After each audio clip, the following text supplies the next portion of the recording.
By the 1990s, India's IT industry had matured, but it was about to hit the global stage in a big way as the digital countdown to chaos began.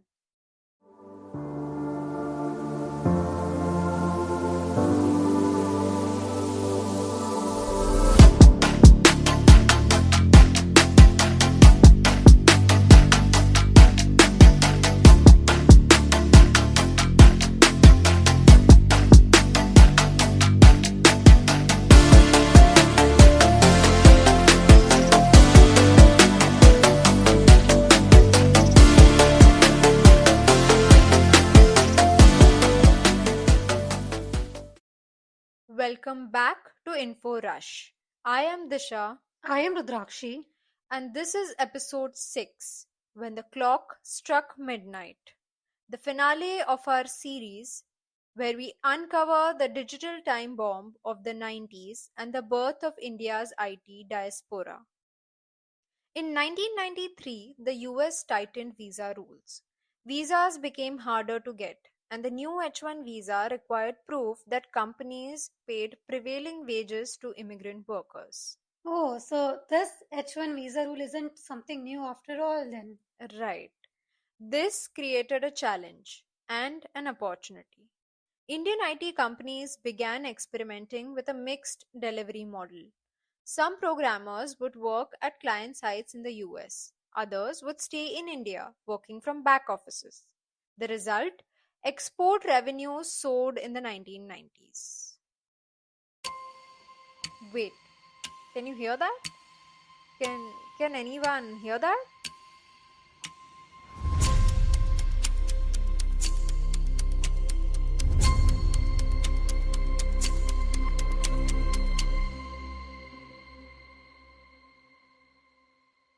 That ticking wasn't a clock on the wall, nor was it a ticking time bomb. It was buried deep inside millions of lines of code, written decades earlier, never meant to last this long. As the calendar crept towards midnight, December 31st, 1999, computers across the world were about to face a simple but terrifying question. What happens when the year turns from 99 to 00? Wait, I was born? Well, yes, that was quite terrifying. Moving on. Back in the day, computers only saved the last two digits of a year. So 1999 was stored as 99. Simple, right? But what happens when the year turns to 2000? The computers would read it as 00, and suddenly systems from banks to airlines wouldn't know if it was the year 1900 or 2000. Now you might wonder why store just two digits. The two-digit year code traces back to the early days of computing, mostly the 1960s through the 1970s. Here is why it happened. Computers were expensive, and memory or storage was very limited. Every byte counted. To save space, programmers stored years with just the last two digits. Example, 1970 was stored as 70, 1985 as 85. At the time, nobody anticipated computers would still be in heavy use 30, 40 years later. Cut to 1999, a world interconnected more than ever, facing the code crisis called the Y2K. I guess this is when we had maximum of our relatives like our mamas, chachas, uncles and aunts moving to the US, Yes, right? that's right. That's right. Suddenly, the US, UK, and Canadian markets were desperate for programmers due to the sheer amount of codes that needed correction. At the same time, back home in India, the situation couldn't have been more different. The Indian economy had only just opened up in the early 1990s.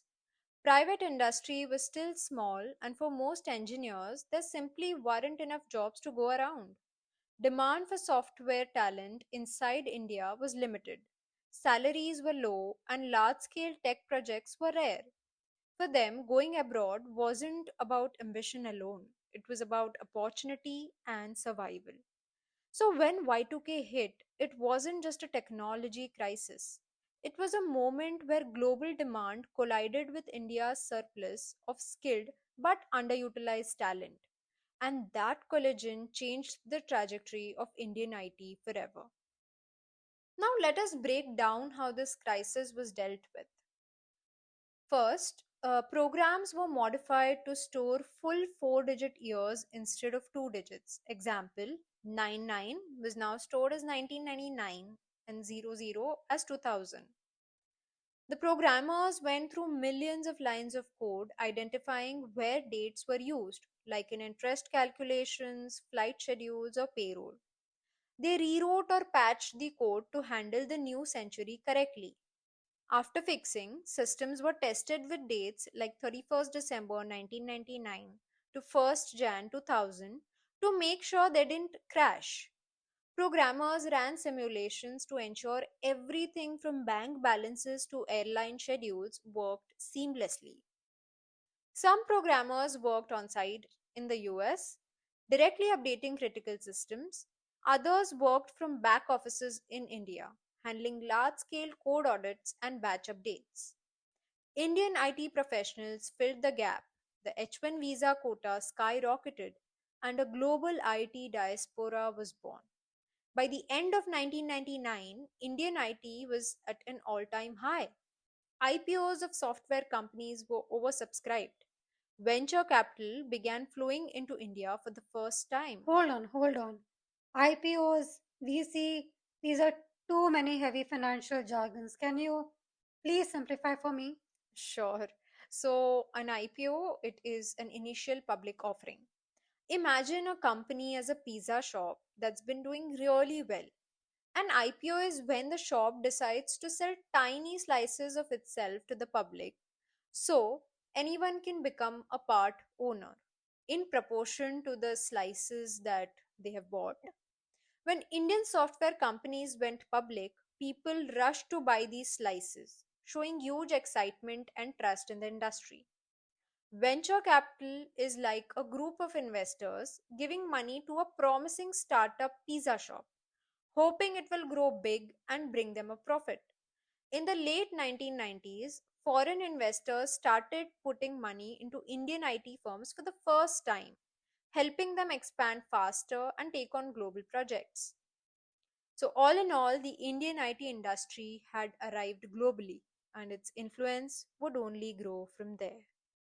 And that brings us to the end of our journey from the 1960s to the brink of the new millennium.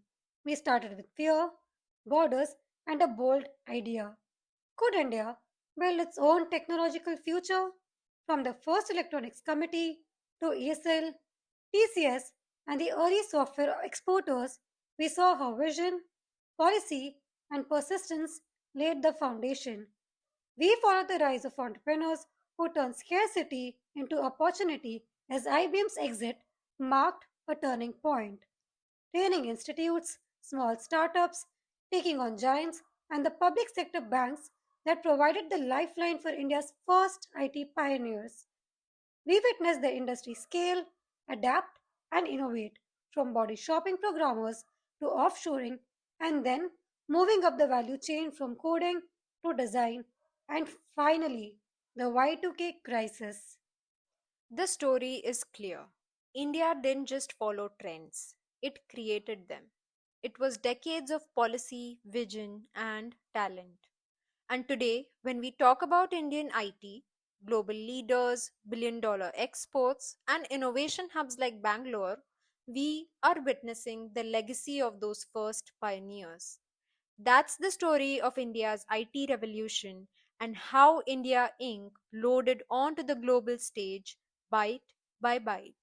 Stay curious, stay skeptical, and log out smarter.